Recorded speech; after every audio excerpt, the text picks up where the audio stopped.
Kochi water മെട്രോയിൽ നിന്നുള്ള വേമ്പനാട് കായലിൻ്റെ ദൃശ്യങ്ങളാണിവ. ഹൈക്കോടതി വാട്ടർ മെട്രോയിൽ നിന്നും ഫോർട്ട് കൊച്ചിയിലേക്കാണ് ഞാൻ യാത്ര ചെയ്തത്. ഒരാൾക്ക് 100 രൂപയാണ് ടിക്കറ്റ് ചാർജ് വരുന്നത്. 2 വയസ്സ് മുതലുള്ള കുട്ടികൾ മുതൽ ടിക്കറ്റ് എടുത്ത് തുടങ്ങണമെന്ന് പ്രത്യേകം അവിടെ എഴുതി വെച്ചിട്ടുണ്ട്. 2017 കൊച്ചി മെട്രോ വന്നത്. അതിൻ്റെ അനുബന്ധ പദ്ധതിയായിട്ട് 2023 കൊച്ചി വാട്ടർ മെട്രോ വന്നത്. അങ്ങ് കാണുന്നത് ഡച്ച് പാലസാണ് എന്ന് കൊച്ചി വാട്ടർ മെട്രോയിൽ നിന്നും അനൗൺസ് ചെയ്യുന്നുണ്ട്.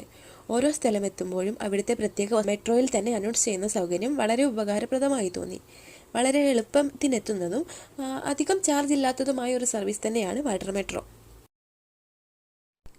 ഏകദേശം ഒരു എയർപോർട്ടിനോട് സാമ്യം തോന്നിപ്പിക്കുന്ന അച്ചടക്ക നടപടികളും മറ്റ് എൻട്രിയും പാസ് ഔട്ടും ഒക്കെ കൊച്ചി വാട്ടർ മെട്രോ നൽകും.